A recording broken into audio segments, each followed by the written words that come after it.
Let's talk about ICP, burn rate and utilization. You know, when it comes to stocks, you want to see volume preceding price. You want to see a lot of volume build up before typically those stocks take off. I like to see when it comes to crypto, usage, as well as when it comes to deflationary things like burning of tokens. So let's talk about ICP. I'm going to show you a couple things here I think are really interesting. I always say, big dumb animal, don't do what I say.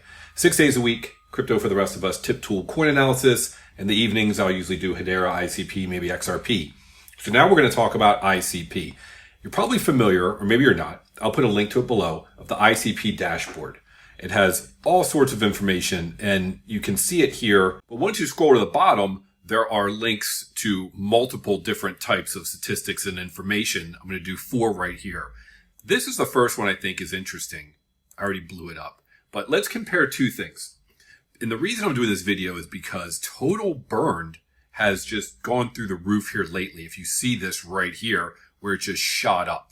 If we blow it up here, you can see this chart. I did it for all time, and it goes back to sometime, I think it's May of 2021. Each one of these charts starts at the same time, I guess, when they launched the dashboard. And it's cruising along, and this is cumulative. So every day it adds the ICP burned, and then all of a sudden it just shot up over the last month. It's actually a month. I think it started back in September, and this is October 8th. So for the last month, it just went through the roof. That's great to see. If we look at the total that's been burned, it's about 329,000. Okay. Whether or not you're aware, ICP has an unlimited supply. But down here, this is on all, same time frame. They've got here total supply and circulating supply. Then they have an old metric. Don't even bother with that. So total supply went from 469 million during that same time frame to 523 million. So that's roughly 54 million total supply. But what's actually in circulation, circulating supply was 395 million to 471 million. So that's 76 million. So during this time frame, 76 million more tokens are in circulation. 76 million. What was burned was 335,000. So you might say, okay, a lot more are coming into circulation and are being created or minted, if you will, than are actually being burnt. That's true. But the trajectory is going up, and it's more, the more it's used, the more it's burned. So the burning will be deflationary. Rewards to node providers and whatnot, of course, will be inflationary because they will increase supply. But at some point in time, there may be that crossover where more is being burned than is being created. And this to me was exciting to see such a huge jump in what tells me usage. Maybe. Let's look at another metric. So I think that's a good thing. Canisters. Canisters have code and data. And here is, I put it on all, same time frame since 2021 May.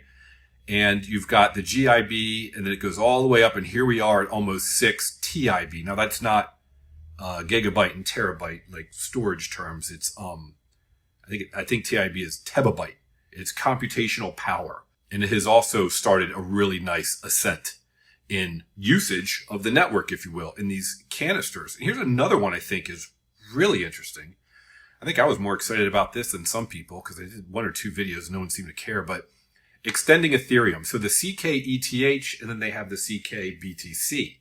So look at the usage of the ckETH.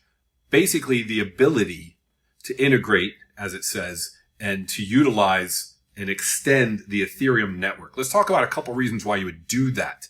I got this from my good friend, Mr. Chat, GPT. 4 things here. Interoperability. It serves as a bridge token that enables interoperability between the internet computer and Ethereum blockchains. Expands the functionality so developers can design applications and interact with Ethereum's DeFi ecosystem. That's excellent. Cost efficiency. Internet computer provides a high throughput, low cost environment. That way, by integrating Ethereum through ckETH, users and developers can reduce the costs associated with Ethereum's higher transaction fees. That's the kicker. and then enhanced security and decentralization. But basically speaking, you're going to be able to, or the developers are able to talk back and forth and essentially lower the costs of what they would do predominantly on the Ethereum network by doing some of that on the ICP network. And as you can see, that usage of ckETH took off. So the idea was people might want to do this. Turns out they sure do. And then lastly, same thing essentially as ckETH, ckbtc, and that one's climbing as well. I'm most interested in the Ethereum one because, as we know, so much happens on the Ethereum ecosystem, I should say. And, a lot of that is typically copied and then moved on to other layers because Ethereum's somewhat expensive, but all the good stuff starts there, and the DeFi world there is huge. So that's it for today. I wanted to point out that it looks like ICP usage is really starting to go through the roof. I hope that the burns and the transaction fees continue to do so. Here's a chart of ICP. This is a daily chart, and we've got a 200-day moving average here. Forget my little trend lines, but we're at just around $8. And I think personally that if we look back just to the last run-up time of 21, a 10x is, I really think, a no-brainer. I expect it to do way better than that.